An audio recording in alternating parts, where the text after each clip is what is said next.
Joining Jspiders was the best decision I made. I joined Jspiders in the month of March.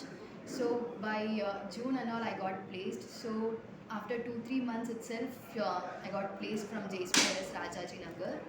So like if you are lacking knowledge in Java or Python or any technical skills you want to learn, you can join Jspiders. Like they'll technically I became strong after joining Jspiders, and the staff were really friendly, and all the trainers were supportive. You can learn Java from scratch, so that you can be more confident in interviews when you're at intake also, and HRs were also really supportive.